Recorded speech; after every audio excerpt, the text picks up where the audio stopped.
Plus two accounts second video में आपके लिए लेकर आया हूं। यहाँ पे मैं आपको शेयर कैपिटल एंड डिबेंचर के बारे में इंपॉर्टेंट क्वेश्चंस एंड थोड़ा सा पेपर पैटर्न डिस्कस करना चाहूंगा। 2 मार्क्स में शेयर कैपिटल में से 2 क्वेश्चंस आ रहे हैं। इसके लिए मैं आप सबको सजेस्ट करना चाहूंगा कि आप प्रो रेटा, रीशेयर्स एंड आप 4 फीचर्स के न्यूमेरिकल जरूर करिए। इसके लिए उसके लिए जर्नल एंट्रीज इसमें पूछी जा सकती हैं। एंड 4 मार्क का एक क्वेश्चन आ रहा है जिसमें कि numerical with internal choice theoretical question होगा। तो थ्योरेटिकल क्वेश्चन के लिए मैं आपको बताना चाहूंगा कि आप difference between equity and preference share जरूर करिए। आप ऑथोराइज्ड कैपिटल और इश्यूड कैपिटल के बीच में डिफरेंस करिए। शेयर एंड डिबेंचर के बीच में आप डिफरेंस कर सकते हैं। इसके साथ साथ case study based question, source based question एक 6 मार्क्स का आएगा। वो तो आप पैराग्राफ बेस्ड होगा, तो आप उसके बेसिस पे क्वेश्चन का इजीली आंसर कर सकते हो। इसके बाद हम आते हैं सेक्शन बी पे। सेक्शन बी में 4 चैप्टर्स है। एक तो financial statement of a company है जिसमें से 3 मार्क्स का क्वेश्चन, मतलब टोटल 3 मार्क्स के क्वेश्चन आएंगे। एक 1 मार्क का होगा और एक 2 मार्क का होगा।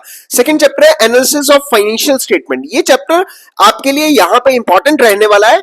एक क्वेश्चन तो आपको एमसीक्यू टाइप आएगा, साथ के साथ यहां पे कंपैरेटिव स्टेटमेंट्स और कॉमन सेंस स्टेटमेंट के बेसिस पे आपको एक क्वेश्चन 4 मार्क्स में भी पूछा जा सकता है। तो आप इस क्वेश्चन को बिल्कुल मत छोड़िए।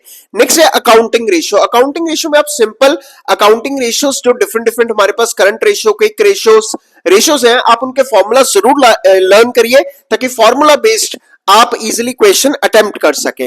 लास्ट में हमारे पास आता है cash flow statement. Cash flow statement में से 6 मार्क्स का क्वेश्चन आ सकता है जिसमें आपको कंप्लीट क्वेश्चन आएगा, जिसमें आपको operating activities, financial activities and investing activities के बेसिस पे पूरा क्वेश्चन सॉल्व करना होगा।